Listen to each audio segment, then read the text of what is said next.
శుభకామనలు.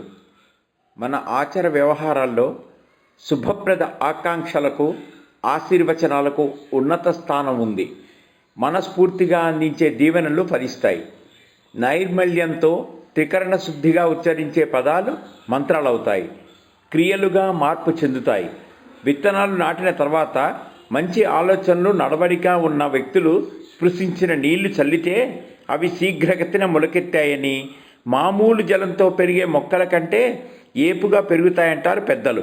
ప్రతి దాంట్లో మనకు తెలియని విషయం ఏదో దాగి ఉంటుందంటారు పెద్దలు. అది పంచభూతాలకు వర్తిస్తుంది. మంత్రాలకు ప్రాథమిక ఆధారం ఉంది. శుభభావనలతో కూడిన మంత్రం మన చుట్టూ గుణాత్మకమైన మార్పును కలగజేస్తుంది. గాయత్రి తదితర మంత్రాల ఉచ్చారణతో ఒక ప్రత్యేక ఎలక్ట్రోడైనమిక్ ఫీల్డ్ ఏర్పడుతుంది. ఎంత అధిక సంఖ్యలో మంత్ర పునశ్చరణ చేస్తే అంతగా ప్రభావం ఉంటుంది.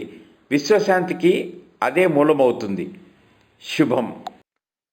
మల్లెపందిరి ఛానల్కి సబ్స్క్రైబర్స్గా మీరు అందిస్తున్న ప్రోత్సాహం మరవలేనిది. మీరు లైకులు కొట్టి కామెంట్ బాక్స్లో మీ ఆలోచనని పంచుకొని, అలాగే ఈ మల్లెపందిరి ఛానల్ని 10 మందికి పంచుతూ వాళ్ళని కూడా సబ్స్క్రైబర్స్ చేయిస్తూ మాకు ఎంతో బలాన్ని ఇస్తున్నారు. మీ అందరికీ కూడా హృదయపూర్వక ధన్యవాదాలు. శుభం.